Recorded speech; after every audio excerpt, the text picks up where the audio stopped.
मेरे पापा ने मुझसे हमेशा एक बात कही कि बेटा प्रशंसा से हमेशा बचना। समय मिलता है कुछ नहीं करने का? नहीं, बिल्कुल देखिए सबके पास 24 घंटे का ही वक़्त है, 25 घंटे किसी को नहीं मिले। तो ये आपके ऊपर डिपेंड करता है कि आप प्रायोरिटीज़ किसको देते हैं। मालिक तेरी अब क्या रज़ा है ये बता दे तू, मेरी तकदीर में कितनी क़ज़ा है। तो याद है 1-2 लाइन्स 1-2 लाइन जैसे जो आपने तब लिखा था when you were in standard 3rd और 4th? हाँ, व्हाट? मैंने लिखा था या कुछ बहुत बच्चा सा माइंड की मैंने अ, ये हिसाब है लगता मुझे बहुत ख़राब है। Talk time! ये है जानो जंक्शन। तो इट इज सेड कि लाइफ की डिक्शनरी में अगर अच्छे शब्द हों तो आप लोगों के दिल में घर कर जाते हैं। बी इट फिल्मों के गाने या फिर किसी मूवी का कोई डायलॉग हो या फिर अमूमन लाइफ में भी अगर कोई इंसान आपसे कुछ कह देता है और उसकी कही हुई बात कभी कभार आपके साथ रह जाती है, sometimes for a short span of time but sometimes forever as well. और मैं किसी बहुत ही हाई स्टैचर लिरिसिस्ट का नाम नहीं लूँगा, but I will just talk about a real life incident जो मेरे साथ हुआ था। So this was my first interview for a radio channel and first interview in my life as well, which I was going to experience.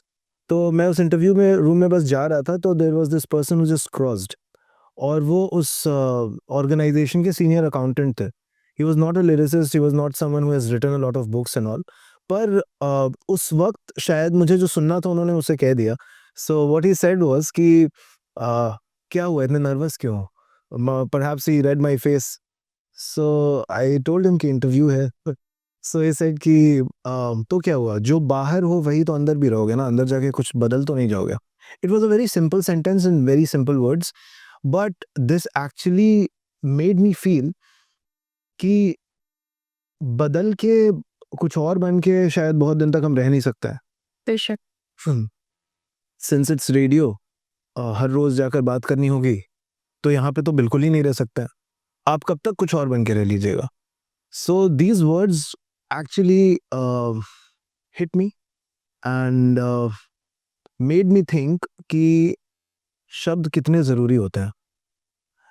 Javed Akhtar की एक speech में उन्होंने बोला था कि पहले लोग शब्दों के पीछे पागल हुआ करते थे, ढूंढते रहते थे। But in my life, I think I'm blessed enough to be able to know such people who are actually doing miracles with words. And one of those people is sitting next to me. Yeah, for sure. And मैं जब भी आपकी किसी भी लिखावट को देखता हूँ, पढ़ता हूँ, समझता हूँ, तो आई फील कि देयर इज़ अ मिरर। ज़िंदगी का एक आईना दिखता है, बहुत कुछ जानने और सीखने के लिए मिलता है। और सबसे ज़रूरी बात जो एक्चुअली मैं कहना चाहता हूँ, because this is the first podcast, talk, interview, whatever you say we are doing, तो मैं दिल से कहना चाहता हूँ कि whenever I stop and I read, I then I don't move for some time. मतलब ठहर जाती हैं चीज़ें, you are able to breathe, जो अमूमन शायद लोग भूल जाते हैं आज की लाइफ में करना। बहुत ज़्यादा तेज़ ज़िंदगी। सो या, not just a phenomenal anchor, an amazing presenter, a person who has appeared several times on TV, national shows as well. इनकी शायरी तो कमाल है ही, ये इंसान भी बहुत कमाल है। And it's a pleasure to have you. बिना किसी डिले के लेट्स वेलकम प्रेरणा प्रताप। आप मेरा प्रेशर ब्रो मेरे ऊपर अभी प्रेशर हो रहा है। आपने मेरी इतनी तारीफ कर दी है। चलें देखें बातचीत कितनी दिलचस्प निकल कर आती है। या बिल्कुल, एंड बिना किसी डिले के let's welcome Prerna Pratap to Jaano junction talk time. स्वागत है आपका। How does it feel to be here for the first time? मतलब एक फील होता है यार, तो अभी क्या चल रहा है दिमाग में? फर्स्ट ऑफ ऑल तो सबसे पहले जानो जंक्शन के जितने भी व्यूअर्स हैं, आपको नमस्कार और बहुत शुक्रिया आपका अपूर्व मुझे यहाँ पर इनवाइट करने के लिए। चलिए मैं बहुत एक्साइटेड हूँ, बहुत मुझे अच्छा लग रहा है। एक बिल्कुल एक यूथ, एक एनर्जेटिक, एक ऐसे माहौल में बात होगी, तो मैं बहुत पुरुम्मीद हूँ कि कुछ बहुत दिलचस्प निकल कर आएगी, लोगों को मज़ा आएगा सुनकर। For sure, we'll try our best as well. तो आप आंखों में कुछ आईबॉल्स पे कुछ लगाती हैं या this is the natural colour of your eyeball? नहीं, नहीं दिखता दूर का कम है। तो लेंसेज का इस्तेमाल करती हूँ। अच्छा, okay, these are beautiful. Alright, um, अपनी लाइफ के बारे में बताइए, because we don't really know about people. Most of the people are like working, और उन्हें बहुत ज़्यादा शायद लेना-देना होता नहीं है दूसरे लोगों से, उनकी ज़िंदगी के उनकी ज़िंदगी से। But I really want to understand कि एक टीवी प्रेज़ेंटर, एक एंकर, इतनी एनर्जेटिक पूरी वाइब होती है चारों तरफ। कैसी होती है ज़िंदगी? How how does it go? Uh, देखिए, मेल हो या कोई फीमेल हो, दोनों ही अगर मैं बात करूँ कि चैलेंजेस जो हैं, चुनौतियाँ दोनों के साथ हैं और दोनों की ही लाइफ मुझे लगता है पैरेलली अगर आप वर्किंग हैं, तो उतनी ही डिफ़िकल्ट होती है। एक लेडी की थोड़ी-सी ज़्यादा हो जाती है क्योंकि घर की रिस्पॉन्सिबिलिटी भी ज़्यादा होती है। अब जैसे देख लें कि अगर आप दोनों ही हस्बैंड वाइफ वर्किंग हैं, घर का कोई अगर मेल या कोई बुज़ुर्ग या कोई बच्चा बीमार पड़ जाता है, तो अगर आप रैंडमली सोचे दोनों घर के लिए घर से बाहर निकल रहे हैं, तो घर पे अगर रुकने की जो बात आएगी, जो ज़िम्मेदारी होगी, तो सबसे पहला ध्यान किस तरफ जाएगा? ज़ाहिर तौर पर वो जो घर की लेडी है, जो गृहिणी है, जो माँ है, जो बेटी है, उसकी तरफ जाएगा। तो ये एक ज़िम्मेदारी थोड़ी-सी बढ़ जाती है, अदरवाइज़ दोनों के लिए ही चैलेंजेज़ हैं।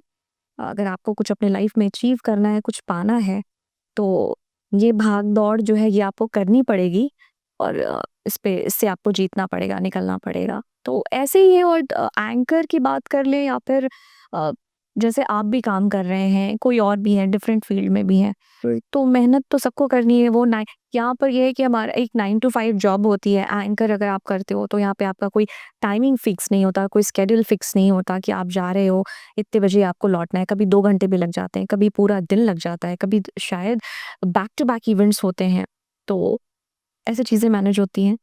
और इस बिज़ी लाइफ में how do you like stop for a second? समय मिलता है कुछ नहीं करने का? नहीं, बिल्कुल, देखिए, सबके पास 24 घंटे का ही वक़्त है, 25 घंटे किसी को नहीं मिले।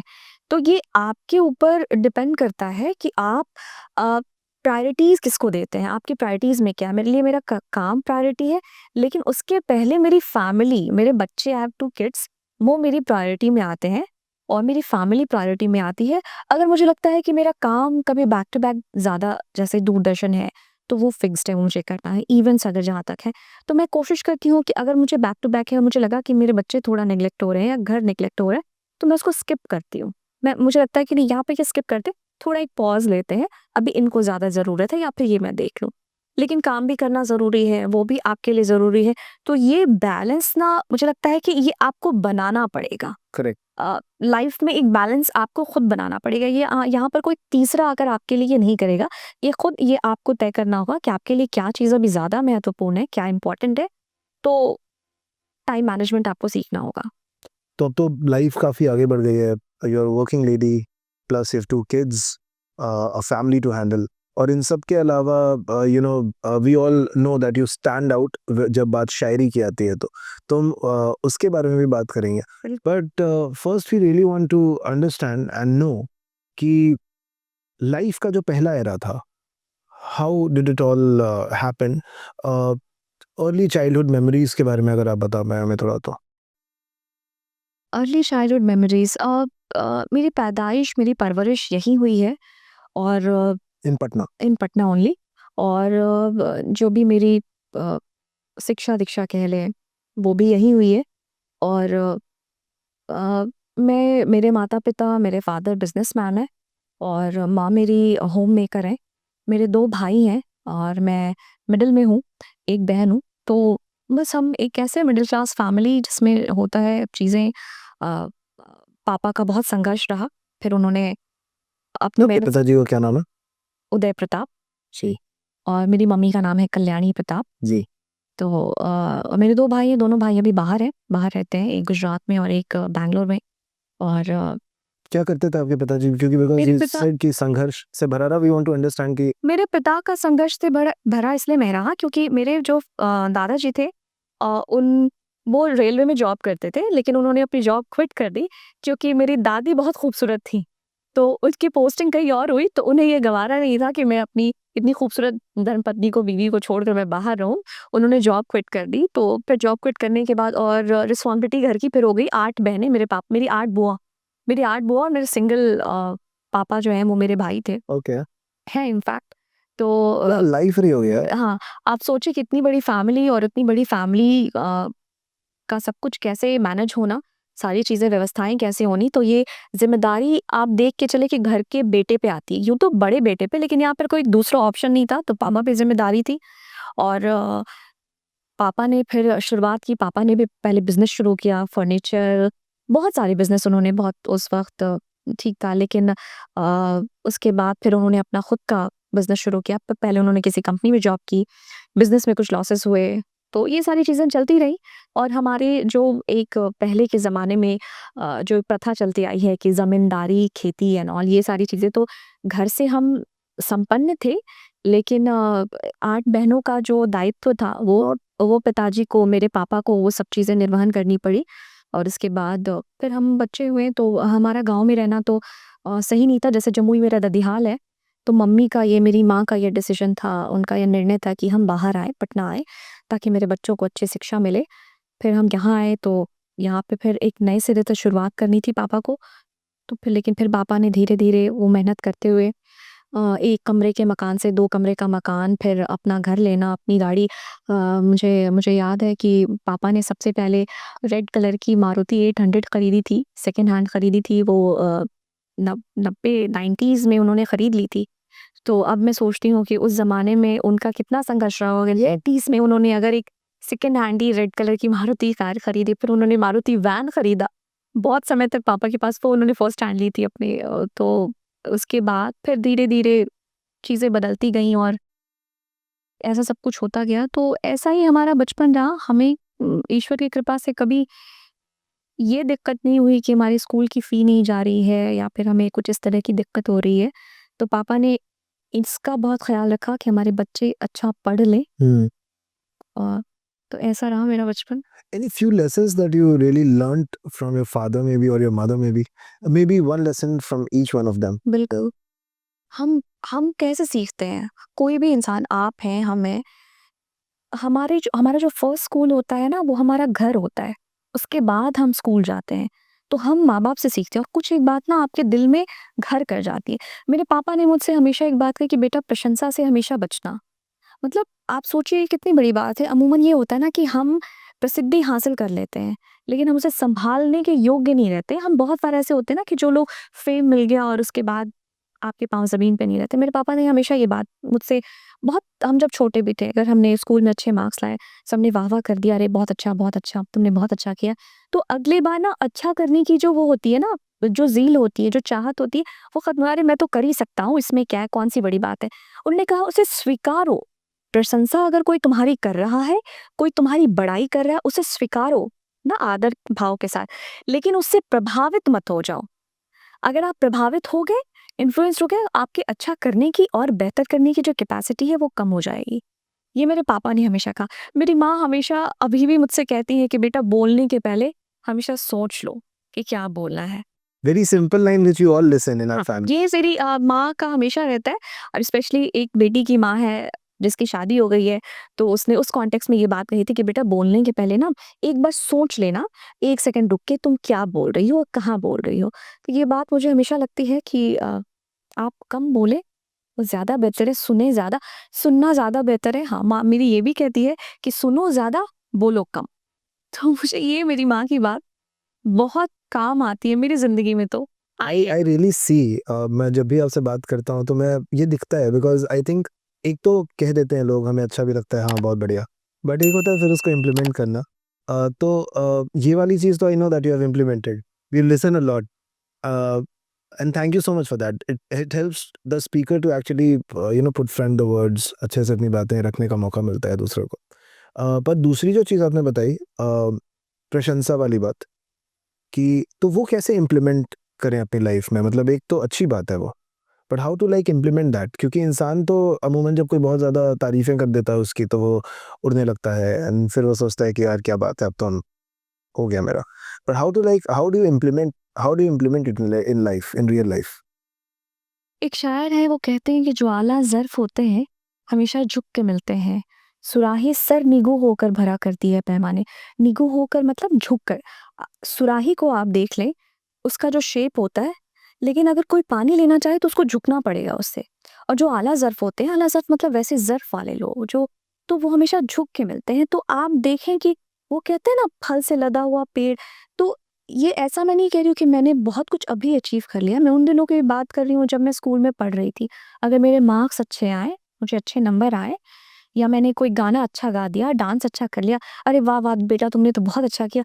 अगर मैं उसके बाद में अगर मैं अहंग में आ जाऊँ कि मैं तो बेस्ट हूँ, मुझसे तो बेस्ट कोई है ही नहीं, या फिर मैं तो बहुत मतलब मुझे ये लगने लगे कि अरे लोग तो मेरी तारीफ़ें ही कर रहे हैं, तो फिर मैं मेहनत करना बंद कर दूँगी ना। फिर मुझे लगेगा मैंने तो इतना तो पा लिया कि लोग मेरी तारीफ़ कर सकते हैं। 10 लोग बैठकर मेरे लिए तालियाँ बजा सकते हैं, 10 लोग मेरी तारीफ़ कर सकते हैं, तो अब मेहनत करने की ज़रूरत नहीं है, ये हो गया।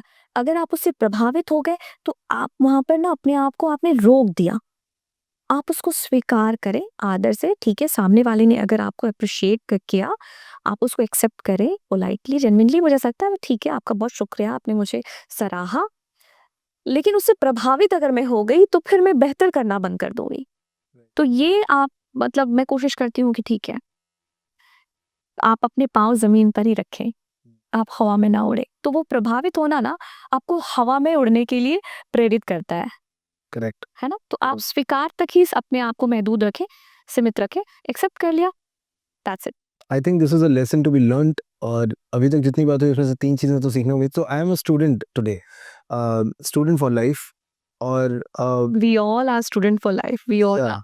या पर जब भी मैंने मतलब जब भी आपसे मिलना हुआ है तब थोड़ी-थोड़ी चीज़ें मैंने सीखी हैं। In fact in the first time when I was like about to perform in an event, उस समय आपकी आपसे थोड़ी-सी छोटी-सी मुलाकात हुई थी, but it was very impactful. So yeah, we should be students in life. Um, so early life, and then moving towards this whole Tanjam, anchor, presenter, ये कैसे है? How did it all go? How did it all go?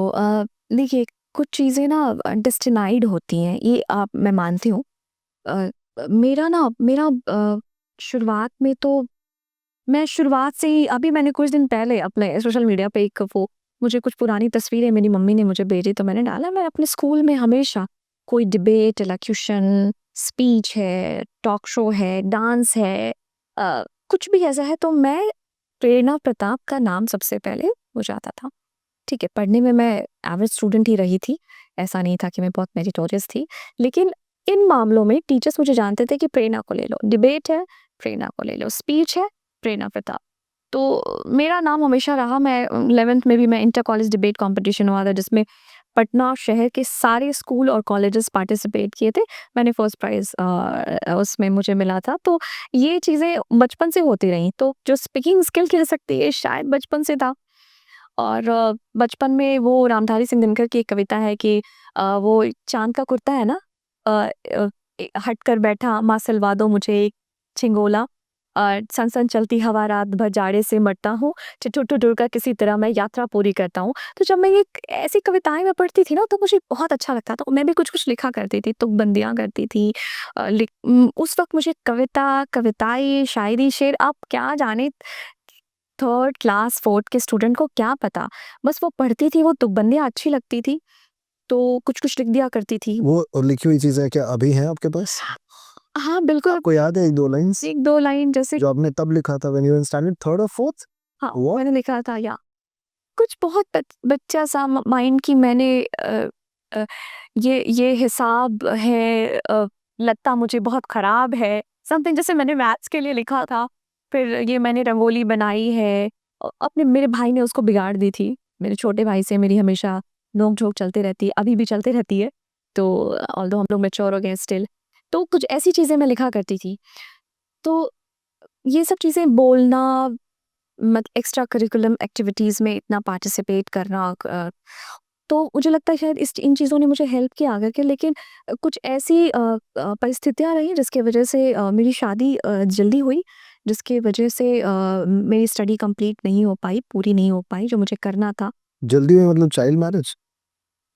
कह सकते हैं आप, कह सकते हैं 19 साल से। सीरियसली? हाँ, बिल्कुल, अगर आप 19 साल में थी और मेरी शादी हुई, और उस वक़्त ऐसी कुछ परिस्थितियों की वजह से, अ, तो मैंने अपनी पढ़ाई मतलब ग्रेजुएशन में मैंने एडमिशन ही लिया था और मेरा रिज़ल्ट ही आया था इम्पैक्ट और मेरी शादी हुई और उसके बाद लेकिन जिस घर में मेरी शादी हो रही थी, वहाँ पे सभी बहुत हाइली क्वालिफ़ाइड लोग थे। So you were married after standard 12th, yes, ये कह रही हैं? I was after 12th, yes exactly. तो शादी के बाद मुझे फिर 1-2 सालों के बाद मुझे बहुत इन्फीरियर फ़ील होने लगा कि मैं किस घर में आई हूँ।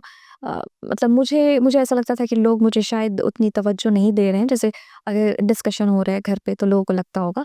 तो मुझे कभी-कभी ऐसा फ़ील होने लगा कि अब 4 लोग आए हैं, जैसे मेरी जो नंदें हैं, मेरी जो सिस्टर इन लॉज़ हैं, वो सारे सबने पीएचडी किया हुआ है और लेक्चरर हैं। मेरी जो कज़न्स जो मेरी जेठानियाँ हुईं, दे आर डॉक्टर, इंजीनियर ऐसी हैं और जिन्होंने लॉ किया हुआ है। मेरे हस्बैंड खुद टॉपर रह चुके हैं, उन्होंने इंजीनियरिंग की है पीआईटी सिंदरी से और वो टॉपर रह चुके हैं। मेरे जो जेठ हैं, मेरे ब्रदर इन लॉ हैं, वो साइंटिस्ट हैं। तो एक ऐसी फैमिली में जाना, मेरी मदर इन लॉ खुद पढ़ी हुई हैं, मेरी बड़ी वाली मदर इन लॉ उन्होंने डबल एमए किया था। तो why weren't they seeking for someone जिसका एजुकेशनली इतना बढ़िया स्टैचर होता? I am just asking.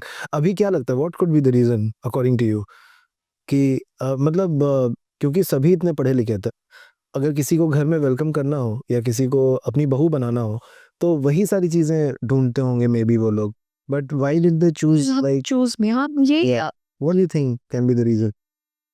देखिए शादी करनी थी अपने बेटे की, उन लोगों को अच्छी लड़की, अच्छे घर फैमिली की लड़की चाहिए थी। तो नो डाउट मेरी फैमिली थोड़ा कहते हैं वो संस्कारी और हम लोग बहुत रिलीजियस हैं, मेरे पेरेंट्स, ये सब चीज़ें और एक कहते हैं ना खानदानी लड़की, तो वैसा था और तो वो चीज़ें थी और मेरे हस्बैंड को मैं पसंद आई थी। अ, तो उनको ये लगा कि नहीं ठीक है हम पढ़ा लेंगे। ये रोक-टोक नहीं थी, फॉर्च्यूनेटली क्या है इसको मैं अपना फॉर्च्यूनेट मानती हूँ, मेरा सौभाग्य कि जिस फैमिली में मेरी शादी हुई, मुझे बाहर निकलने से, काम करने से, पढ़ने से किसी ने रोका नहीं। रियली बहुत सी लड़कियों को ये नहीं मिलता, इतनी फॉर्च्यूनेट नहीं होती हैं। राइट। तो मैं अपने आप को मैं ग्रैटिट्यूड पे करती हूँ लिटरली अपने मतलब भगवान को, डेस्टिनी को कि मुझे एक ऐसी फैमिली मिली जिन्होंने मुझे पढ़ने से, आगे बढ़ने से रोका नहीं। तो फिर मैंने अपनी पढ़ाई कंप्लीट की। शुरुआत में तो मुझे फ़र्क नहीं पड़ता था, मैं बहुत खुश थी। यकीन जाने जब मेरी शादी हो रही थी, मैं बहुत खुश थी कि मेरी शादी हो रही है। ये जो सुबह उठना है, पढ़ना है, ये जो एक टास्क है इससे मुझे मैं फ्री हो जाऊँगी, हाँ बिल्कुल ब्रेक मिल जाएगा। लेकिन फिर लगा कि बहुत बहुत एक मासूम सा मन, आप सोचें अ, मैं उस ज़माने की बात कर रही हूँ, अभी इतनी सारी चीज़ें हैं, लोग अपनी उम्र से जल्दी मैच्योर हो जा रहे हैं। बट मैं अपने समय की बात करती हूँ कि वो बहुत खूबसूरत समय था, इतना एक्सपोज़र नहीं था, बड़े सादा दिल होते थे हमें इतना पता नहीं होता था कि क्या चीज़ें हैं। इंटरनेट जस्ट उस वक़्त ऑरकुट ये चीज़ें आनी शुरू हुई थी। तो हम लोगों को इतना भी अलाउ नहीं था, हमारे घर में कंप्यूटर था लेकिन इंटरनेट नहीं था। वो कंप्यूटर पे हम बस गेम खेलते थे या कुछ चीज़ें ड्रॉ करनी है या काम की चीज़ें कुछ सेव करनी है, तो हमारे इंटरनेट की परमिशन नहीं थी हमारे घर। आप यकीन जाने मैं आपको, मेरे पापा ने ये कहा कि जब मैं 4 व्हीलर गाड़ी खरीद सकता हूँ, तो मैं क्या टीवी नहीं लगा सकता? जब मेरे छोटे भाई ने 10th एग्ज़ाम क्लियर कर लिया, उसके बाद हमारे घर में टीवी आया है। हमारे घर में टीवी नहीं था। तो हम बहुत कभी-कभी इस बात को लेकर के पापा पे वो मतलब फ्रस्ट्रेशन दिखाते थे कि सबके घर में टीवी, हम लोग टीवी नहीं देख पाते। तो उन्होंने यही बात कही कि जब मैं 4 व्हीलर अफ़ोर्ड कर सकता हूँ, तो टीवी क्यों नहीं अफ़ोर्ड कर सकता? लेकिन उनकी ये सोच थी कि टीवी देखेंगे तो बच्चे बिगड़ जाएँगे। तो उनकी ये आपने सोच कभी थी। टीवी देखा ही नहीं स्कूल में? आप यकीन जाने मैं कभी सिनेमा हॉल नहीं गई। मैं हम मेरे पापा ने हमें 2 मूवी दिखाई थी, मेरी शादी के पहले, द जुरासिक पार्क और एक वैष्णो देवी। ये 2 फ़िल्में मुझे चुन पत के रखा हुआ है यही देख, हाँ, ये 2 फ़िल्में और वो भी शायद आई थिंक दैट उन्होंने पहले देख लिया होगा। नहीं, ये दिखाना है अरे रात में उन्होंने देखा जुरासिक पार्क और द जुरासिक पार्क और वैष्णो देवी। ये 2 फ़िल्में हमने देखी थी। सिनेमा हॉल कैसा होता है ये हमने नहीं देखा था। जब मेरी शादी हुई उसके बाद मैं थिएटर गई। मतलब ऐसे किसी बॉलीवुड नंबर को देखने के लिए, फ़िल्मों को देखने के लिए। तो आप सोचिए कि कुछ इस तरह का माहौल था घर का। तो शादी हुई, फिर अपने स्टडीज़ फिर कंप्लीट किया, मुझे लगा कि नहीं पढ़ना बहुत ज़रूरी है। आप अगर बिना शिक्षा के आप नहीं कम्पीट कर सकते हैं, आप कितना भी नॉलेज गेन कर लें। लेकिन जो एक एस्टैब्लिश्ड फैक्ट है हमारी सोसाइटी में या हमारी कंट्री में कि आप अगर कुछ करना चाहते हैं, जॉब करना चाहते हैं, आपको उसके लिए ये डिग्रियाँ आपके पास होनी चाहिए। ऑल्दो आपके पास ज्ञान का भंडार हो, बावजूद इसके नौकरी के लिए तो आपको डिग्रियाँ चाहिए। वो आपको पर्टिकुलर जो कोर्स है, क्लासेस है वो करने होंगे। तो फिर मैंने अपनी पढ़ाई है वो कंटिन्यू की, डिस्टेंस से की। फिर मतलब मुझे बेबी होने का हो गया, तो फिर उसके बाद थोड़ा-सा ब्रेक हुआ। बावजूद इसके, चूँकि मैंने तो डिटरमिन हो गई थी कि मुझे करना है, अब करना है, क्योंकि अब थोड़ी बहुत अक्ल आने लगी थी कि नहीं, ज़रूरी है, आपको आपकी पहचान बनानी होगी, नहीं तो मैं बस मिसेस परमेश्वरी बन के रह जाऊँगी। मेरे हस्बैंड का नाम एम परमेश्वर है। मैं प्रेरणा प्रताप, आज आप मुझे प्रेरणा प्रताप के नाम से जानते हैं। लेकिन मुझे लगा कि नहीं, मुझे मुझे तो फिर पूरी सोसाइटी, जैसे हमारे यहाँ क्या होता है, मिसेस शर्मा है ना? ये हस्बैंड के नाम से आप जाने जाते हैं, या उनकी प्रोफाइलिंग की वजह से बहुत बार ऐसा होता है, जो महिलाएँ होती हैं वो अपने आप को इंट्रोड्यूस करती हैं सोसाइटी में, उन्होंने एक इमेज बनाई है। तो मुझे लगा मुझे ये करके नहीं रहना है, मुझे यहीं तक महदूद नहीं रहना है। मैं जो हूँ, अगर मैं नहीं करती ना, तो मैं अनफेयर करती अपनी डेस्टिनी के साथ। मुझे लगा कि जब भगवान ने मुझे ये स्किल दिया है, तो जैसे अगर आप कुछ अच्छा लिख पा रहे हो, आप अच्छा बोल पा रहे हो, अगर आप उसको एक्सेल नहीं करेंगे, तो ये आप ऑलमाइटी, आप यूनिवर्स के साथ आप गलत कर रहे हैं। उन्होंने जब आपको ये कैपेसिटी, ये सलाहियत दी है, तो इसको निखारना आपका काम है। करेक्ट। तो तब फिर मैंने इन चीज़ों को कंटिन्यू किया। मुझे लगा कि नहीं, मुझे तो पढ़ना है, और मैंने अपना मास्टर्स किया। और इसी दरमियान फिर मैं दूरदर्शन से जुड़ी। पहले तो मैं एज़ अ कैजुअल वहाँ पर एंकर काम करती थी। अब तो मैं वहाँ पे दूरदर्शन में एज़ अ न्यूज़ एंकर कर रही हूँ। तो ऐसे फिर शुरुआत ऐसे धीरे-धीरे, आहिस्ता-आहिस्ता सीढ़ियाँ चढ़ते गई। So was it very smooth? Because अमूमन लोग सोचते हैं कि शादी के बाद एक लड़की के लिए दिक्कत होता है, but you said that the family was very supportive. देखिए, राहें आसान किसी के लिए नहीं है अपूर्व। सबको बहुत मुश्किलें, मतलब बहुत कम ऐसे लोग होते हैं जिनको सब कुछ ऐसे परोस कर मिल जाता है। ज़्यादातर लोग वैसे हैं जिनको बहुत मशक्कत करनी पड़ी है, बहुत मेहनत, हर संघर्ष हर इंसान के पीछे, आपने भी आज यहाँ पे पूरा सेटअप किया है, इसके पीछे का संघर्ष तो रहा होगा ना, कितने अ, सबके साथ वो होता है, तो चीज़ें इतनी आसान नहीं थी।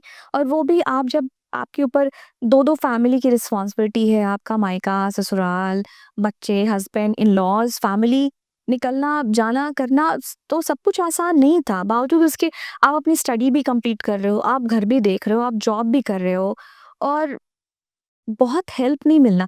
ऐसा नहीं था कि किसी ने आपको इंट्रोड्यूस कराया। ये सब मैंने खुद से एक्सप्लोर किया कि मुझे कहाँ जाना है, क्या करना है। अभी जब मेरी पढ़ाई कंप्लीट नहीं हुई है, तो मैं किसी बड़े वेंचर के साथ एसोसिएट नहीं हो सकती हूँ, किसी बड़े ब्रांड के साथ एसोसिएट नहीं हो सकती हूँ, जितनी भी बड़ी मीडिया कंपनी है। तो मुझे लगा मुझे कैसे शुरुआत करनी चाहिए, तो मैंने बहुत छोटे से एक रीजनल चैनल से शुरुआत की। वहाँ मैं गई, वहाँ मैंने सीखा कि न्यूज़ कैसे लिखते हैं, न्यूज़ क्या होता है। वहाँ पे मैंने थोड़ा अच्छा किया, किसी ने मेरा काम देखा, मुझे सजेस्ट किया कि आप दूरदर्शन जाएँ, वहाँ पे प्रोग्राम्स होते हैं। वहाँ पे फिर मैंने प्रोग्रामिंग करना शुरू किया।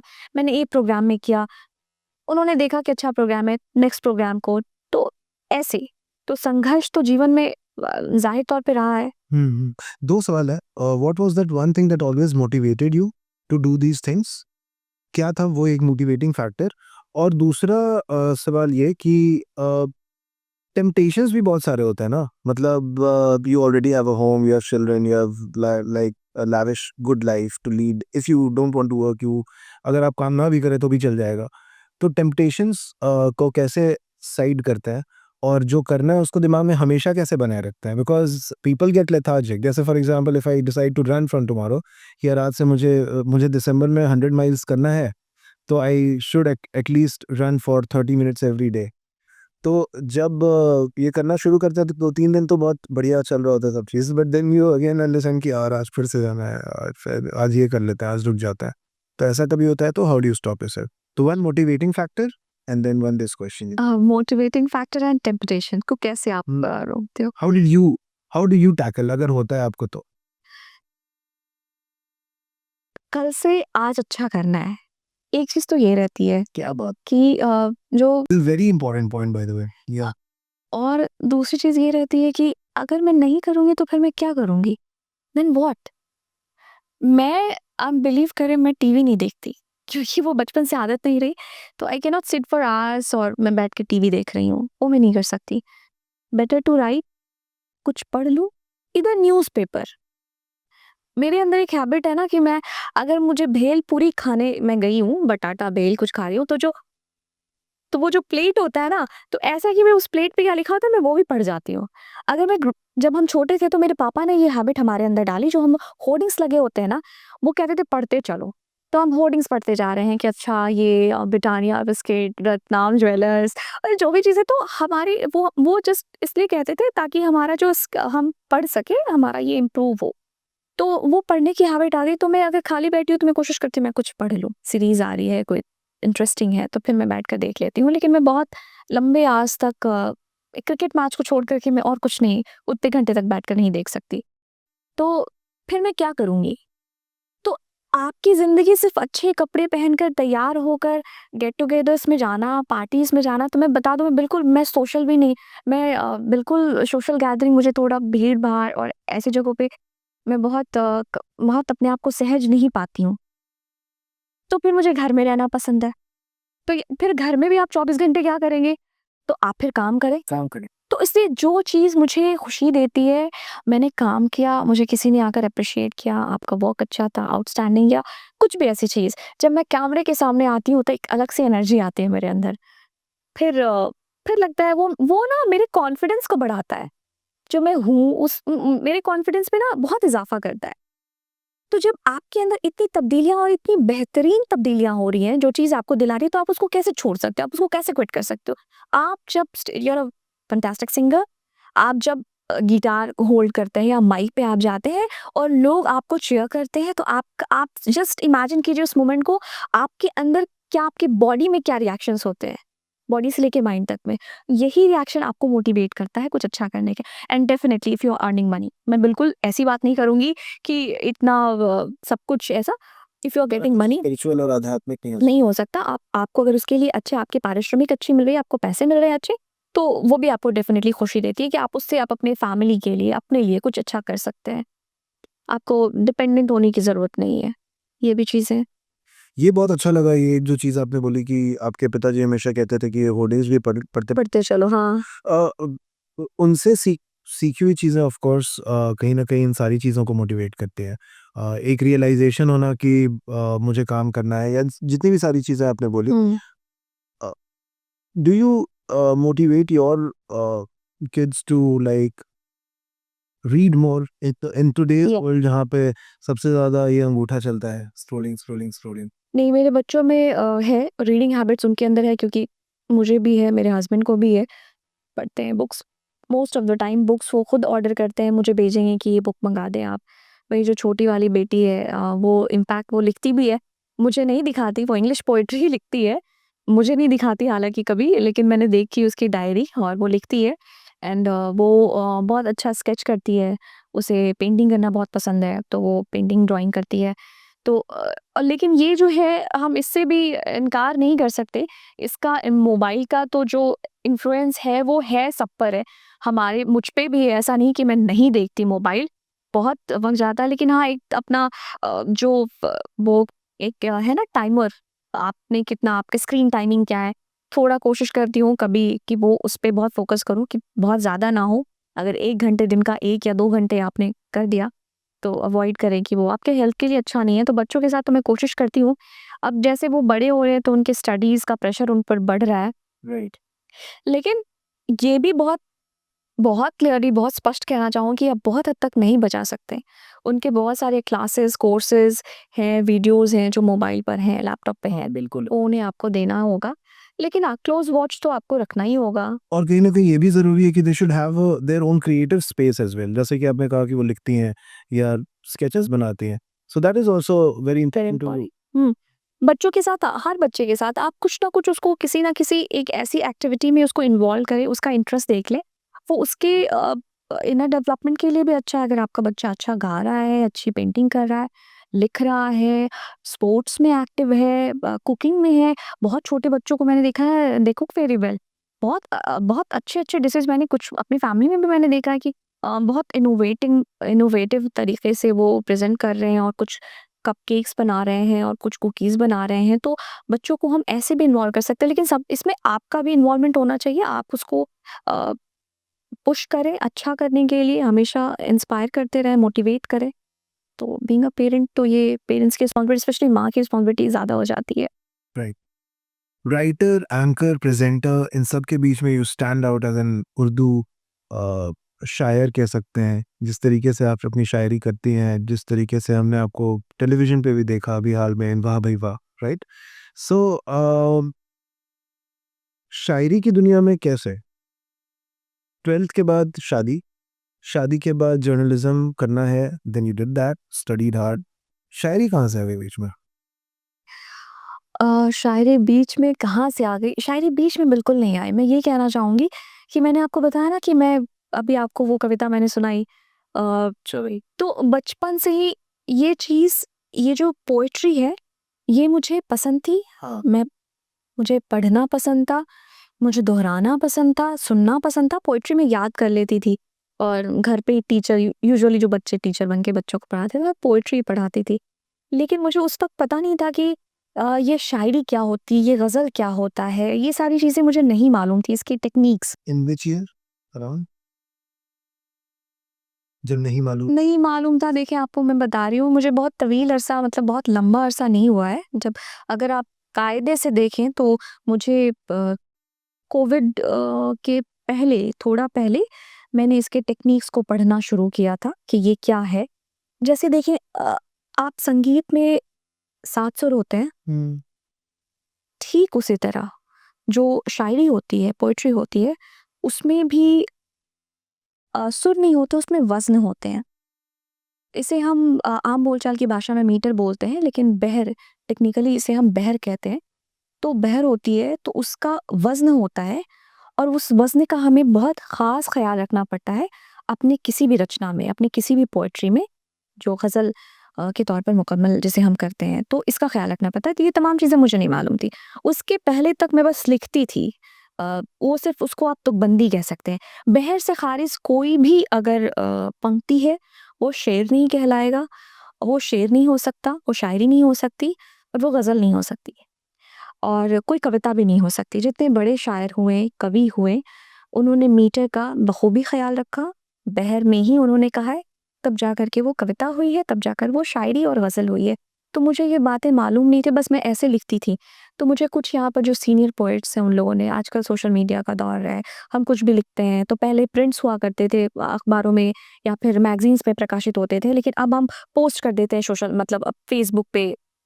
उन्होंने देखा, कुछ लोगों ने मुझे ये सजेस्ट किया, ये मुझे बताया कि अगर आपके ख़्याल अच्छे हैं तो आप इसको सीखिए। अगर आप मंचों पे, अगर आप आना चाहती हैं, अच्छे मंचों पर अगर आप चाहती हैं कि आप पढ़ें और लोग आपको सुनें, तो आप इसको सीखें।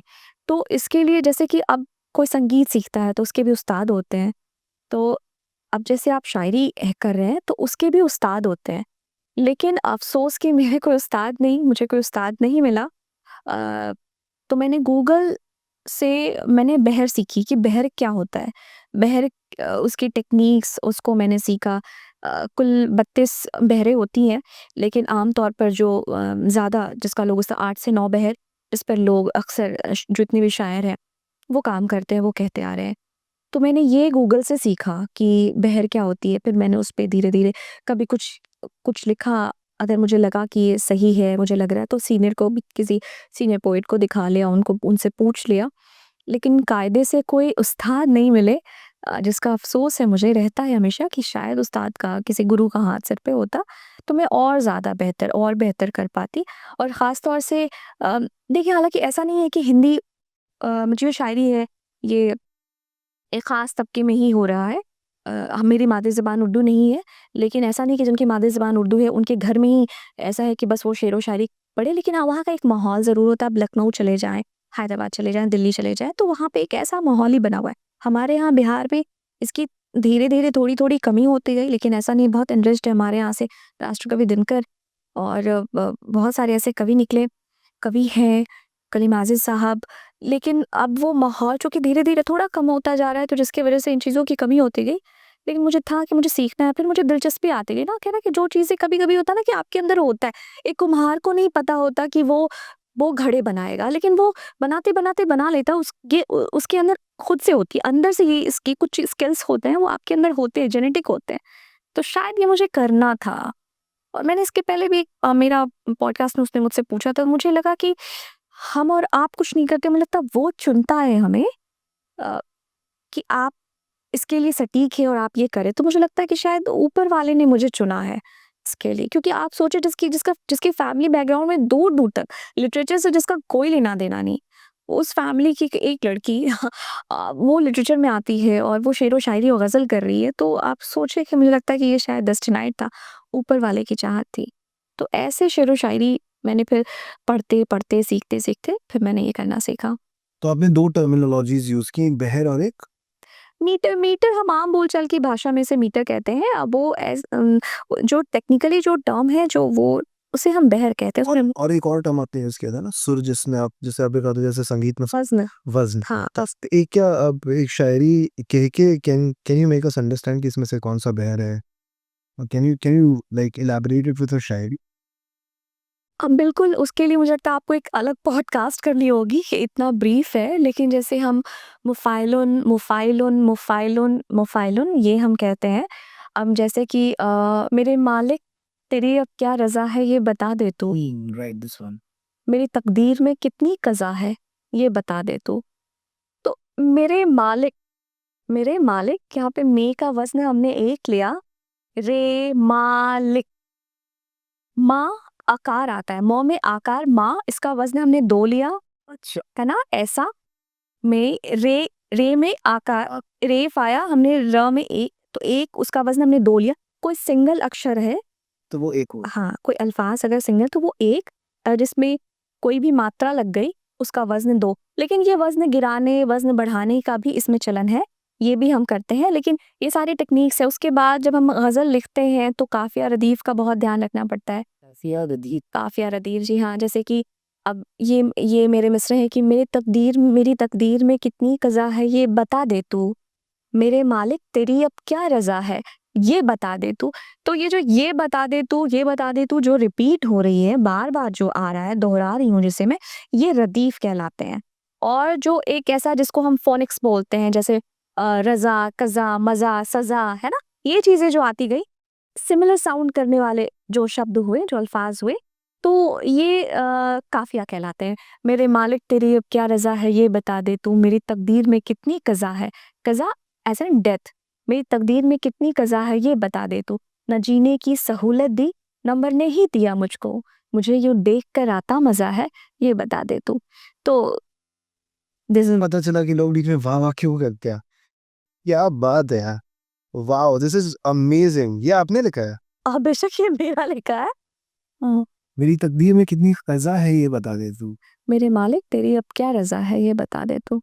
तो ये कैसे, ये कब चल रहा होता है? ये चलते-फिरते दिमाग में आता है या फिर बैठ के? तो क्योंकि मुझे ऐसा नहीं लगता कि चलो 3 बज गए, नॉलेज राइट सीखते हैं, ऐसे तो नहीं है? नहीं, ये तो मुमकिन ही नहीं है कि आपने वक़्त निर्धारित कर लिया और कुछ सोच लिया और फिर आप कुछ कह पाएँगे, ये मुमकिन नहीं है।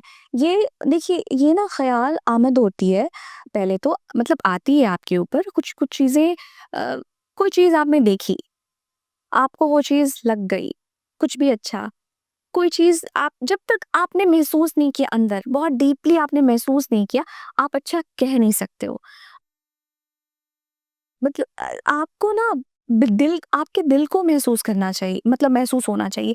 अगर अगर दिल की ज़ुबान होती ना, दिल की अगर ज़ुबान होती तो दिल शायरी करता।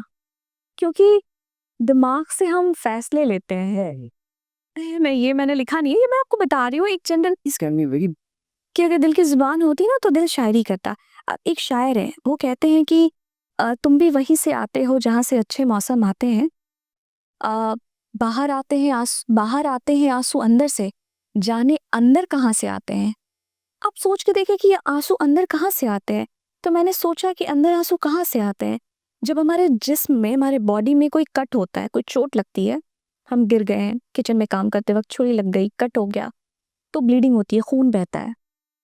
हमारे ये बाहरी जो हमारे जिस्म की बात बता रही हूँ, लेकिन दिल को जब चोट लगती है, जब दिल पे घाव बनता है, दिल पे जब कोई कट लगता है, तो वो आँसुओं के ज़रिए नुमायाँ होते हैं, वो आँसुओं के ज़रिए। तो वो दिल का खून है, ये जो आँसू है ना, वो दिल का खून है। आप देखिए जब कोई बच्चा छोटा होता है, जब न्यूबॉर्न बेबी होता है, वो रोता है ना, उसकी आँख से आँसू नहीं निकलता, वो चिल्लाता है सिर्फ़, साउंड निकलता है। क्योंकि उस वक़्त उसका ब्रेन मतलब उसका हार्ट वो जो सेंस करने की जो फीलिंग है ना, वो नहीं, वो बस उसको भूख लगती है या उसे जो उसका नेचुरल वॉशरूम, सुसु एंड ऑल ये सारी चीज़ें होती हैं जो बच्चे का एक होता है, उसकी वज़ह से वो रोता है। उस वक़्त वो फ़ील नहीं। जब बच्चा थोड़ा बड़ा हो जाता है 3 साल, 4 साल, तब उसके आँसू निकलने लगते हैं। मम्मी नहीं है, मम्मा नहीं दिखी तो रोने लगे, भूख लगी है, उसके मन के मुताबिक कोई चीज़ नहीं, वो हर्ट हुआ तो वो रोने लगा। तो ये इतना खूबसूरत प्रोसेस है, ये मैं सोच रही थी कि सोचिए कि वो छोटा बच्चा रोता तो वो तब भी है, लेकिन उसकी आँख से आँसू क्यों नहीं निकलते? तो ये जो आँसू है ना, ये हमारे दिल का खून है। तुम्हारे दिल को जब चोट लगती है, तो आंसू आँसुओं के ज़रिए निकलते हैं। This is it.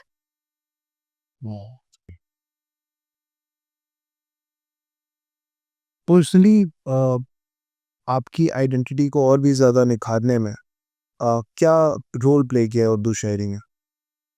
Has it helped you in understanding more about yourself? बिल्कुल। मेरी नहीं, किसी भी शख्स, कोई भी दुनिया का ऐसा शख्स है, अगर आप पढ़ते हैं ना, अगर आप पढ़ रहे हैं, लिटरेचर पढ़ रहे हैं, मुझे लगता है ये बहुत मदद करता है आपकी पर्सनैलिटी को निखारने में, इम्प्रूव करने में। तो आप जितना पढ़ेंगे, आप उससे कुछ अच्छा सीखेंगी। आप 10 फिलॉसफर्स को पढ़ रहे हैं, सुन रहे हैं उनको, तो ज़ाहिर तौर पे कुछ ना कुछ तो अच्छी बात आप सीखेंगे उनसे। तो ये आपके चरित्र में, आपके व्यक्तित्व में तो आएगा ही आएगा, कहीं न कहीं से। आप उसको कोशिश करोगे इम्प्लीमेंट करने की। तो ये चीज़ें तो मुझे ऐसे मदद करती हैं। मैं हमेशा कभी किसी को भी पढ़ती हूँ, कुछ भी पढ़ती हूँ, तो मुझे बहुत अच्छा लगता है कि आपके भीतर वो डेफ़िनेटली एक अलग-सा चार्म आता है, अगर आप उसको इम्प्लीमेंट करते हैं। बस सिर्फ़ पढ़ने के लिए नहीं पढ़ लिया कि बस पढ़ लिया। हाँ, आप उसको डेफ़िनेटली अगर इम्प्लीमेंट भी करें अपनी ज़िंदगी में, तो right.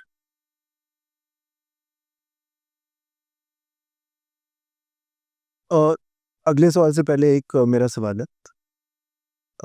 Now this is something that I have experienced. बहुत ज़्यादा खुशनुमा तौर पे नहीं लिख पाते हैं, मतलब मैं अपनी बात करूँ, बहुत अच्छा नहीं लिख सकता हमेशा। थोड़ा उस तरफ झुकता है मामला जहाँ पे शायद थोड़ा अंधेरा है या फिर जहाँ पे चोट है, दर्द है। सो ऐसा क्या हर किसी के साथ होता है जो लिखना चाहता है या जो लिखता है? हुँ। देखिए जब हम like is this very common that's what. हाँ, मैं इसको ऐसे देखती हूँ कि जैसे देखिए हम आपने कभी देखा है बोरिंग होते हुए पानी जब ज़मीन के भीतर से पानी निकलता है, बहुत अंदर, बहुत डेप्थ में जाते हैं, राइट? वो पानी की तह पे पहुँचने के लिए और तब जाकर वहाँ से फव्वारा फूटता है, तब पानी निकलता है। और पीने वाला पानी, आप देखें कि उसके पहले तक थोड़ा गंदा पानी आता है, हाँ? उसमें थोड़ी-सी मिट्टी होती है, इम्प्योरिटीज़ होती हैं और उसके बाद जब बहुत डीप जाते हैं, तब साफ पानी निकलता है। तो बहुत कुछ बेहतर कहने के लिए आपको बहुत डीप, बहुत तह में जाना होगा और वो डीप क्या है? डार्कनेस, वो अकेलापन। वहाँ पे आपको वो चीज़ मिलेगी जो आपको शीतलता दे सकती है, जो आपको सुकून दे सकता है। तो मुझे ऐसा लगता है कि हाँ, डेफ़िनिटली आप बहुत अच्छा-अच्छा नहीं लिख सकते। नहीं, अगर आपने कुछ अच्छा महसूस किया है, आप तो अच्छा भी कहते हैं, है ना? बहुत सारे पोएट हैं, मैंने भी जैसे बहुत सारी ऐसी चीज़ें, लेकिन हाँ, मज़ा आता है ना दर्द में, उस कर्ब में, आप वो फ़ील करते हैं और फिर आप लिखते हैं। तो ऐसे ही होता है, कुछ अच्छा गढ़ने के लिए हमें बहुत तह में, बहुत डार्कनेस में जाना पड़ता है। और मुझे ऐसा भी लगता है कि like for example there is a song, अंग्रेज़ी गाना है व्हाट अ वंडरफुल वर्ल्ड। बहुत शानदार तरीके से उसको मतलब लिखा भी गया है, very simple words, I see trees of green and red roses too and I think to myself what a wonderful world.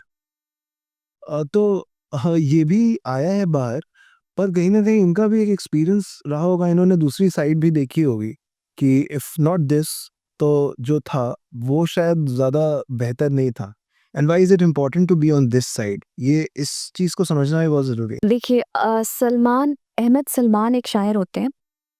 वो देखिए बहुत खूबसूरत बात कहते हैं। वो कहते हैं कि जो दिख रहा है उसी के अंदर जो अनदिखा है वो शायरी है। जो दिख रहा है उसी के अंदर जो अनदिखा है वो शायरी है। जो कह चुका था जो कह सका था वो कह चुका हूँ। जो रह गया है वो शायरी है। सोचिए, ये सारा शहर तो खिला पड़ा है रोशनी में। ये सारा शहर तो खिला पड़ा है रोशनी में। सो क्या कहूँ मैं, वो दूर जंगल की झोपड़ी में जो एक दिया है वो रोशनी है। वो दूर जंगल की झोपड़ी में जो एक दिया है वो रोशनी है, वो शायरी है। आप सोचे कि जो दिख रहा है दिस इज नॉट, ये हम सब देख पा रहे हैं सरफेस, है ना, सरफेस से। जो नहीं दिख रहा दैट इज शायरी। एक एक गृहिणी जो होती है, एक लेडी जो घर में काम करती है, चाहे वो हमारी हाउस हेल्प है या हमारी माँ है, बहन है, कोई गृहिणी है, उनको उनको देखें आपकी वो जब वो घर सजा रही हैं, साफ कर रही हैं, ये फ्लावर पॉट, ये गुलदस्ता यहाँ होना चाहिए, किताबें यहाँ होनी चाहिए, बिस्तर करीने से ऐसा होना चाहिए।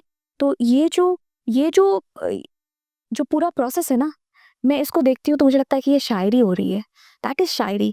एक शायर जब अपने कलाम पढ़ता है मंच पर, और जो सामईन, जो श्रोता होते हैं, वो दाद और तहसीन देते हैं, वो दर्द बयां कर रहा है अपना, और लोग उधर से वाह वाह कर रहे हैं। तो ये जो प्रोसेस है ना, ये जो पूरा वाकया है, मुझे ये शायरी लगती है कि वहां से वहां तक पहुंचना, उसने यहाँ से दर्द का फ्लो दिया और सामने से लोग वाह कर रहे हैं। तो ये आप देखिए कितना खूबसूरत मंजर है, लोग वाह कर रहे हैं। तो ये पूरा वाकया मुझे एक शायरी लगता है। तो जो ये जो तमाम मौज़ूआत हैं, जो तमाम सिचुएशंस हैं, जिसको एक आम इंसान नहीं महसूस कर पाता, वो एक पोएट महसूस करता है और उसको बहुत खूबसूरती से बयां करता है। That is poetry. ये खूबसूरती है इस बात की, और ये आपको सबसे मुख्तलिफ, सबसे अलग, सबसे खूबसूरत बनाता है। आप उसको महसूस कर सकते हैं, आपका दिल महसूस कर सकता है, वो भी जो आम लोग, जो कॉमन लोग नहीं महसूस कर सकते। तो अभी अभी कुछ दिन पहले एक हमने वीडियो देखी, आपने भी शायद उसको देखा होगा कि art is a language of heart, इधर पोइट्री और पेंटिंग और म्यूजिक तो हमारे दिल की भाषा है। तो जो हमारा दिल बोलेगा तो जाहिर फिर खूबसूरत बोलेगा। दिमाग तो दिमाग से बातें करता है। When I was reading questions तो मैंने सोचा था कि आपसे पूछूँगा कि how blessed do you feel कि आपके पास ये आर्ट है? क्योंकि बहुत सारे लोगों के पास तो नहीं है। तो पाइल्ड अप इमोशंस को बाहर निकालने का एक ज़रिया है बेसिकली, चाहे वो म्यूज़िक हो, चाहे वो शायरी हो। पर फिर लगा कि यार नॉट ब्लेस्ड एक्चुअली, मतलब ये निकाल पाना भी बहुत मुश्किल होता है, हम्म। उतना आसान तो नहीं होता। But do you feel blessed to like be able to come out with a, मैं बहुत ब्लेस्ड अपने आप को मानती हूँ। अ, ये सब कुछ ऊपर वाले का दिया हुआ है। As you said. बिल्कुल। और मुझे ये एक ज़रिया बना।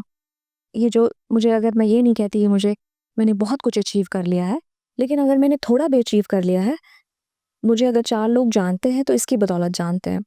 मेरे काम की बदौलत जानते हैं, लोग मुझे जानते हैं। पहले मुझे मेरे शहर के लोग ही जानते थे। अब अगर मेरी कोई रील वायरल हो रही है, मिलियंस में अगर वो व्यूज़ जा रहे हैं, तो वो कैसे जा रहे हैं? वो मेरे ये स्किल की वजह से, अगर जो मैं कुछ थोड़ा बहुत कह पा रही हूँ उसकी वजह से, तो ज़ाहिर तौर पे मैं बहुत ब्लेस्ड हूँ। और मैं सिर्फ़ अपनी, एक शायर जो होता है ना, एक पोएट या रचनाकार, वो सिर्फ़ अपने मन की बात नहीं कहता। वो उसके चारों तरफ जो घटित हो रहा है ना, whatever is happening around me, मैं वो महसूस करती हूँ। है ना कि अ, अगर मुझे भूख का एहसास नहीं है, मैं उतने बेहतर ढंग से शायद ना कर पाऊँ, क्योंकि मुझे ईश्वर की कृपा से मुझे कभी ऐसा नहीं हुआ कि मुझे एक दिन भी भूखे रहने की नौबत आई। लेकिन अगर कभी कोई ऐसी तस्वीर देखी, कोई ऐसी घटना देखी या सुना कि एक बच्चा पेट में कपड़ा बाँधकर सोया और वो भूख की वजह से, तो उस दर्द को, वो जो पेन है उसको मैंने महसूस किया। या बहुत सारे शायरों ने, बहुत सारे कवियों ने, बहुत सारे रचनाकारों ने उसको महसूस किया, फिर उन्होंने लिखा।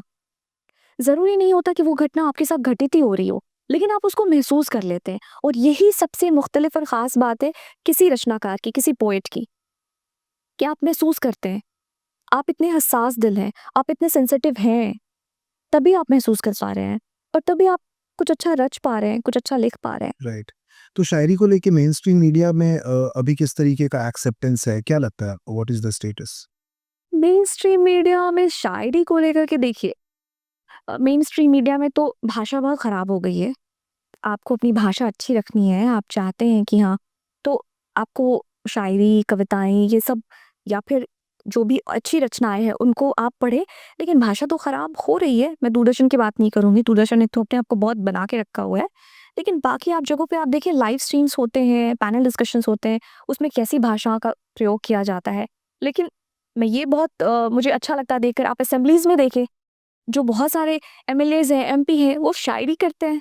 अपनी बात को अगर रखनी है बहुत प्रभावशाली ढंग से, तो वो शायरी करते हैं। तो ये देखकर आप ये मुझे बहुत खुशी होती है कि आप देखें कि कितना मयार है, आप देखें उसका मयार, उसकी जो डिग्निटी है वो कितनी कहाँ तक है, कहाँ तक उसकी पहुँच है। अच्छा, राइट। मैं आपको 3 सिचुएशन दूँगा and I want you to like come out with a shayari on on all these 3। So let's see कैसा होता है। बहुत इम्प्रॉम्प्टू है, मुझे भी नहीं पता है कि मैं क्या पूछने वाला हूँ, बट या फ्रेंडशिप, दोस्ती। दोस्ती अभी तो मुझे ऐसा कुछ दोस्ती पे मुझे याद नहीं आ रहा, लेकिन अ, दिस ट्रायल कुछ तो क्या लिखा मैंने कि कुछ तो भी लिखा था कि जो अभी जस्ट मैं वाज़ राइटिंग अ,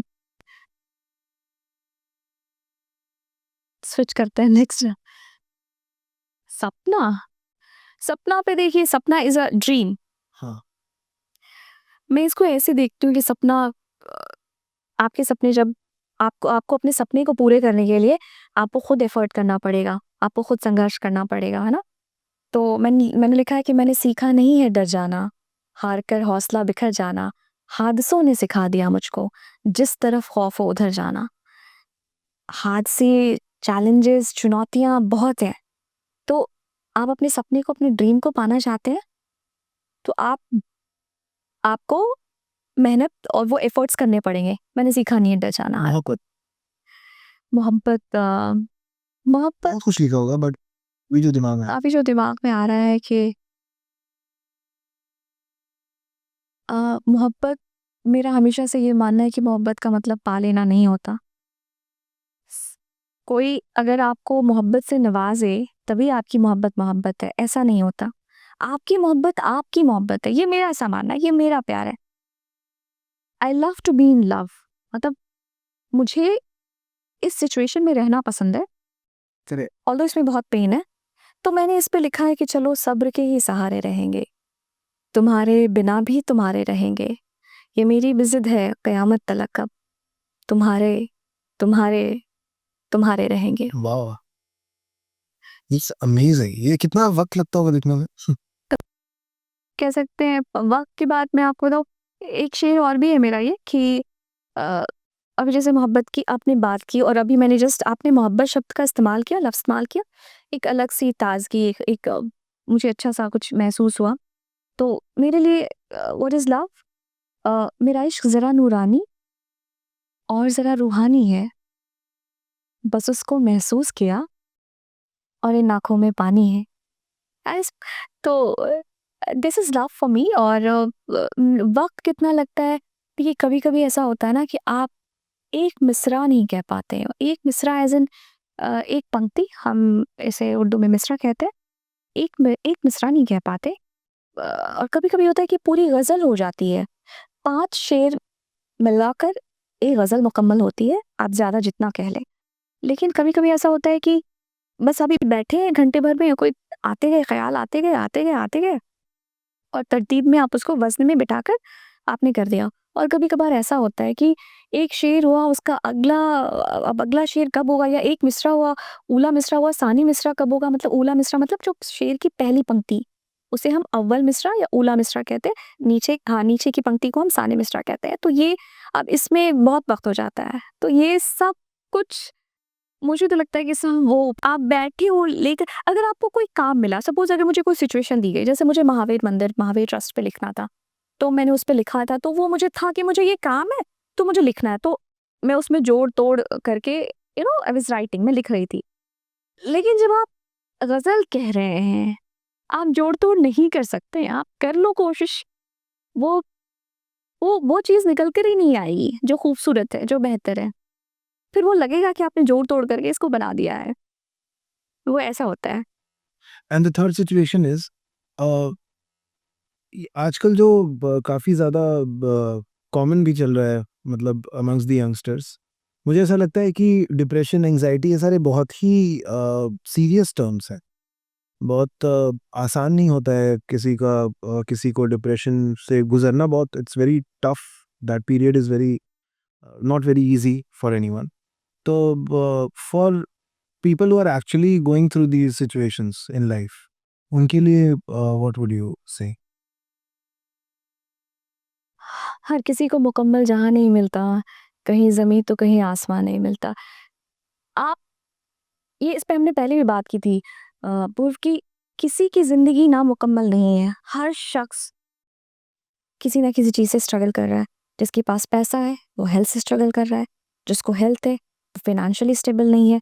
जो फाइनेंशियली भी स्टेबल है, हेल्थ भी अच्छा है, वो फैमिली डिस्प्यूट की वजह से प्रॉब्लम में परेशान है। किसी के पास जॉब नहीं है, तो वो जॉब के लिए स्ट्रगल कर रहा है। किन्हीं के पास जॉब है, वो फैमिली के प्रेशर की वजह से स्ट्रगल कर रहा है। किसी किसी के बाल अच्छे हैं आप देख लें तो किसी की हाइट कम है, किसी की हाइट अच्छी है तो उसके हेयर ग्रोथ कम है, किसी की हेल्थ अच्छी है तो आप देखें कि यही दिस इज़ लाइफ, यही ज़िंदगी है। सबको सब कुछ मिल ही जाता तो कुछ पाने की चाहत फिर कहाँ बचती? तो कुछ तो ऐसा हो मगर ये है ना कि लोग क्या है ना कि जो चीज़ नहीं है हम उस पे फ़ोकस करते हैं, जो है हम उस पे फ़ोकस ही नहीं करते। Do you think that poetry works as a therapy as well? क्या ये इमोशनली हमें हेल्प करता है? डेफ़िनिटली, यकीनन, यकीनन। And like what reason would you give? मैंने अभी जैसे आपसे शुरुआत में भी ज़िक्र किया था ना अ, जो चीज़ कोई आम शख्स नहीं महसूस कर सकता, वो आप महसूस करते हैं। तो इसके दोनों ही देखिए कि पहलू हैं। आप बहुत पेन भी महसूस करेंगे और वो सुकून भी महसूस करेंगे। जो आपके भीतर एक उथल-पुथल चल रही है, एक अ, है ना, बहुत कुछ असमंजस सा चल रहा है दिल में, ज़हन-ओ-दिल में, आपने उसको लिख दिया, कह दिया, तो एक सुकून मिलता है। लेकिन वहाँ तक पहुँचने के लिए आपको उस पेन तक तो पहुँचना पड़ेगा। तो आपको पेन की भी अनुभूति होती है, आप पेन भी दर्द भी एहसास करते हैं और जब आप कहते हैं तो आपको सुकून भी मिलता है। अब जैसे मैं हूँ तो मुझे ऐसा लगता है बहुत बार मैं किसी ऐसे सिचुएशन में होती हूँ, ऐसी अवस्था में जब बहुत तकलीफ़ में हूँ, मुश्किल में हूँ, बहुत बार कुछ नहीं कह पाती, बिल्कुल नहीं, अभी कुछ नहीं कह सकती। बहुत बार मुझे लगता है कि शायरी एक ऐसी चीज़ है जो मुझे हेल्प करता है, मुझे उससे निकलने में। तो करेक्ट, ये मेरा मानना है। राइट। कई सारी ऐसी लेडी राइटर्स कह सकते हैं जिन्होंने उर्दू और हिंदी में कमाल का कंट्रीब्यूशन किया है अपनी तरफ से। एनी फ्यू ऑफ दोज जिनसे आप बहुत ज़्यादा इंस्पायर्ड हैं?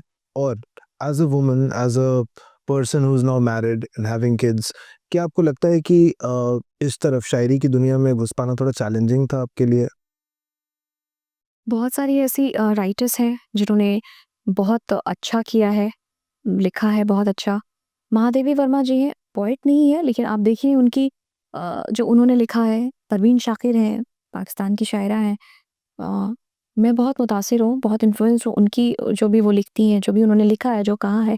अभी जो बहुत सारे नए कहने वाले लोगों में बहुत सारे ऐसे लोग हैं, जो बहुत अच्छा कह रहे हैं, जिनको मैं सुनती हूँ, पढ़ती हूँ उनको, तो मुझे लगता है कि ये क्या कह दिया है इन्होंने। जैसे आपने कहा ना कि आपको कभी-कभी ऐसा लगता है ये तो आप एज़ अ मिरर आपके सामने वो चीज़ आ जाती है, तो मुझे वैसा ही लगता है।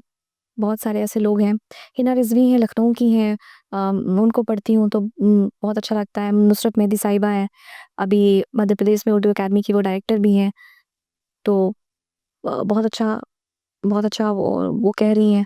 राइट।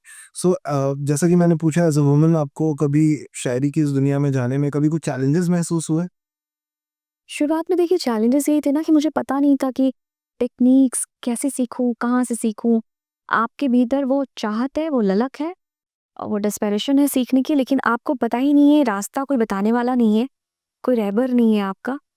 तो जो आपकी राह में रहबर नहीं है तो आपको मुश्किल तो होगी, आपको खुद से तो फिर बहुत शुक्रिया गूगल का, ये बहुत मदद की मेरी सीखने और पढ़ने में। उसके बाद फिर ऐसे ही राइट। आगे बढ़ते गई। ह्यूमन इमोशंस को अगर मे बी जिस तरीके से आप देखती हैं ह्यूमन इमोशंस को, उसे अगर एक शायरी के फॉर्म में बोलना हो, देन व्हाट वुड यू से? ह्यूमन इमोशंस को हाँ। अ, जैसे फॉर एग्जांपल कोई कहीं बहुत हड़बड़ी में है, कोई बहुत जल्दी गुस्सा कर जाता है, किसी के पास इतने सारे दर्द हैं, कोई कहीं बहुत ज़्यादा खुशकिस्मत। तो हर इंसान का emotions that's fluctuating in this world and everyone has their own kind of emotions. तो कभी-कभार कुछ दुनिया दुनिया को लेके कोई शायरी आती है दिमाग में? हाँ, दुनिया को लेकर के शायरी अभी कुछ मैंने लिखा है, मुझे एट रैंडम मुझे याद नहीं आ रहा है कि अ, बस मुझे अभी याद वो शायरी तो मुझे नहीं आ रही, वो थॉट में एक्सप्रेस कर देती है कि ऊपर वाला वो नवाज़ने के लिए तो किसी को सब कुछ सब सारी चीज़ों से जितनी तमाम तर जो है उससे नवाज़ता है। कुछ लोग ऐसे हैं जो मामूली से मामूली चीज़ के लिए भी अ, तरस रहे हैं। धूप भी बख्शा, बारिश भी, उनको बख्शा नूर ही नूर। और कुछ ऐसे लोग यहाँ जो मामूली सी चीज़ों के लिए भी तरस रहे हैं। मतलब इस पे ही कुछ मैंने लिखा है, मुझे अभी एग्ज़ैक्टली याद नहीं आ रहा है वो। तो ऐसे ऐसा है कि ऊपर वाले की उसके निज़ाम पर मुझे कभी-कभी तो डाउट होता है कि पता नहीं, लेकिन फिर भी बस यही मान कर चलती हूँ कि वो जो कर रहा है वही बेहतर है हमारे लिए। हम अपने लिए खुद बेहतर नहीं कर सकते। तो उस पे मेरा ट्रस्ट है।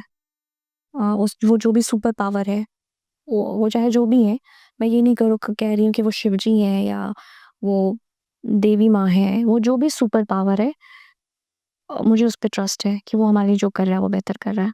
हुँ। Any few lines that really had a very good impact on you, जो आपको लगा कि यार जिसे सुन के या जिसे पढ़ के मतलब एक विज़न चेंज होता है इंसान का? कुछ ऐसा जो आप तक पहुँचा एंड यू सेड कि यार ये बहुत अच्छा है? अभी आपको मैंने कहा था ये लाइन, उसको मैं बहुत, ये दोनों मिसरे, कभी किसी को मुकम्मल जहाँ नहीं मिलता, कहीं ज़मीं तो कहीं आसमान नहीं मिलता। ये मुझे जब भी मैं डिप्रेस होती हूँ, ये क्यों हुआ? मेरे साथ ही क्यों हुआ? ये नहीं होना चाहिए था, मैंने तो कभी किसी का बुरा नहीं किया। तो मुझे लगता है कि ये सबके साथ है। किसी को मुकम्मल जहाँ आप सोचिए जिसने लिखा होगा जिस वक़्त, उसने भी तो कुछ महसूस किया होगा, राइट, तो उसने ये बात कही है। Right. Uh, if you could leave behind one verse, जो मुझे ऐसा लगता है कि आपकी जर्नी को या आपकी सोच को रिप्रेजेंट करे, तो वो क्या होगा? I believe in deeds. मेरा बिलीव है कर्म पे, कर्मा पे। मैं नसीब में बिलीव नहीं रखती, नसीब प्रारब्ध पे। आपका जो कर्म है, आपका जो किया हुआ है, आपको उस पे बिलीव रखना होगा, वो आप अच्छा करें। वो गीता का वो श्लोक है, उसके दूसरे अध्याय में उसका 47वां श्लोक है ना, कर्मण्येवाधिकारस्ते मा फलेषु कदाचन मा कर्मफल हेतुर्भुः मा ते संगोष्ठव कर्मणि। तो मेरा इस पे बिलीव है कि आप कर्म करें, फल की इच्छा ना करें। तो मैं अब इस पे बहुत स्ट्रॉन्ग बिलीफ रखने लगी हूँ, बहुत मेरा अकीदा है इस पे। Where can we read your shayari and poetry? Poetry अब अपने सोशल मीडिया पे तो हाँ, आप मेरे सोशल मीडिया पे मैं पोस्ट करती हूँ बहुत बार, बहुत सारी चीज़ें, वीडियोज़ भी हैं और अपने राइटअप्स भी हैं। क्यों कब निकल रही है आपकी?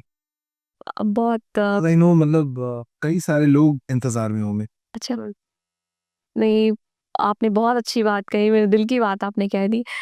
पूरी उम्मीद है कि बहुत जल्द शायद 2025 के एंड में ही ऐसा हो कि मेरी बुक आए, और मैं खुद उसके लिए कोशिश कर रही हूँ कि ऐसा जल्दी से जल्द हो पाए, जल्द से जल्द हो पाए।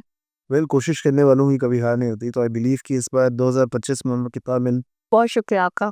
क्या मतलब अगर किताब का कोई नाम हो तो किस तरफ जाता है ना? अभी मैंने ये बिल्कुल नहीं सोचा, बिल्कुल भी नहीं सोचा कि नाम कैसा होगा। हाँ, बिल्कुल कि नाम क्या होगा, कवर पेज क्या हो, क्या कैसा कुछ भी नहीं। अभी बस जो चीज़ें, जो मेरे राइटअप्स हैं, मेरे जो अशआर हैं वो कंप्लीट हो जाएँ, और फिर उसके बाद वो भी सोचा जाएगा। गुलज़ार साहब से कैसी रही थी मुलाकात? बहुत खूबसूरत वो मुलाकात, बहुत कम लम्हे की मुलाकात थी वो। हम बैठकर साहित्य आज तक का वो प्रोग्राम था, हम सभी लॉबी एरिया में बैठे हुए थे और वो पीछे से आकर, ठीक मेरे पीछे आकर खड़े हो गए, और बिल्कुल जब मैं पीछे मुड़ी तो उनका जेस्चर ये था, वो दोनों हाथ जोड़कर उन्होंने कहा कि हम उधर से गुज़र रहे थे तो हमने सोचा आप सबसे हम मिलते चले। तो बहुत खूबसूरत मुलाकात रही। बहुत ही मुख्तसर सी मुलाकात थी लेकिन बहुत खूबसूरत मुलाकात थी। राइट। अ, पॉडकास्ट के एंड में हमारे कुछ लास्ट क्वेश्चंस होते हैं, अ, जहाँ पे मैं चाहूँगा कि आप डिफाइन करें आपको जैसे भी मन, and you can use it words, शायरी मन तो शायरी, जैसे भी आपको मन। अ, तो मैं आपसे पूछूँगा कि मैं हर किसी से पॉडकास्ट में 3 सवाल हमेशा पूछता हूँ। सबसे पहला है कि how do you define love? मोहब्बत को आप कैसे डिफाइन करता है? मैंने आपको पहले भी कुछ ऐसा बोल कहा था कि लव मेरे लिए प्यार ये है ना कि whom we love ना, वो आपके लिए सबसे ऊपर है। आप जिसको प्यार करते हैं, वो चाहे आपकी माँ हो, आपके बच्चे हो, आप जिसको प्यार करते हैं, उसकी खुशी, उसकी हैप्पीनेस सबसे पहले, मैं पीछे। जैसे और मैं एक माँ भी हूँ, मैं अगर किसी को प्यार करती हूँ ना, तो वो मेरा वो दिख जाता है। तो आप जब किसी को प्यार कर रहे हैं ना, तो मुझे लगता है कि मैं उसको पहले रखूँ, उसकी खुशियों को, उसके डिज़ायर्स को मैं पहले रखूँ, मैं पीछे रहूँ। उसके लिए चाहे मुझे जो भी करना पड़े। एक माँ के जैसा ना, जैसे एक माँ अपने बच्चे को प्यार करती है ना, हुँ। वैसे। How do you define dreams? सपने बेशक देखें आप, बड़े सपने देखें। सपने छोटे मत देखें, सपने आप बड़े देखें और फिर उसको पाने के लिए, अपने सपने को पूरा करने के लिए, उसे मुकम्मल करने के लिए पूरी कोशिश करें। जो कोशिश आप कर सकते हो, वो कोशिश सिर्फ़ आपको करनी है, सिर्फ़ आपको करनी होगी। कोई आपका, मुझे नहीं लगता कि आपके लिए मदद में कोई खड़ा हो तो बहुत अच्छी बात है, ना हो फिर भी कोशिश करें। हार देखिए, बहुत चैलेंजेस आते हैं, राहें राहें डिफ़िकल्ट स्मूथ नहीं है, बहुत मुश्किल है, बहुत सारी मुश्किलें हैं। लेकिन आप पहले तो सपने देखें और कभी मुश्किल आए तो देखना बंद नहीं करें। मैं आपको बता रही हूँ, बहुत लोग हैं जो बहुत चैलेंजेस झेल कर उन्होंने बहुत कुछ अचीव किया है। तो सपने देखना ज़रूर, मतलब ज़रूर देखें सपने और बड़े सपने देखें। How do you define magic? विश्वास मैजिक करता है? जादू, फिर मैं वही कहूँगी, मे बी शायद वो प्रारब्ध ही है। अगर कुछ चीज़ आपके सामने सडन अचानक से हो जाती है, जिसे हम जादू कह रहे हैं, मे बी हो सकता है वो आपका प्रारब्ध हो, वो आपका कर्म हो और वो अभी आपके सामने ऐसे आया हो, जिसे आप मैजिक का नाम दे रहे हो, है ना? कुछ चीज़ें सडनली अचानक से आपके मन के मुताबिक हो गई। राइट। तो हो सकता है it was your good good deed. So Hindi और उर्दू शायरी, इसे लेकर आपको कभी कभार, मतलब because you are also quite on social media as well, तो सोशल मीडिया पे कभी-कभार ऐसा लोगों से सुनने को मिलता है कि उर्दू तो हो गया, अब हिंदी भी कर लो यार थोड़ा। What is the difference? That's what I want to ask. देखिए, बहुत बार अमूमन ऐसा होता है कि लोग ऐसा कहते हैं हिंदी और उर्दू को लेकर के। लेकिन मैं आपको बहुत दावे के साथ आपको एक बात कह रही हूँ अपूर्व, आप देखेंगे कि हिंदी और उर्दू ये मात्र 2 ऐसी ज़ुबानें हैं पूरी दुनिया भर में जिनमें इतनी ज़्यादा सिमिलैरिटी है। इसके अलावा कोई ऐसी ज़ुबान आप मुझे बता दें, शायद ही ऐसी कोई ज़ुबान है जिन 2 ज़ुबानों में इतनी ज़्यादा समानता है। तो हिंदी और उर्दू एक ही सर चश्मे की जो ज़ुबान है। अ, जब इंडिया में, हमारे भारत में सबसे पहले जब आर्य आए, तो वो इंडिक भाषा का इस्तेमाल करते हैं, जिस पे हमारे चारों वेद लिखे गए हैं।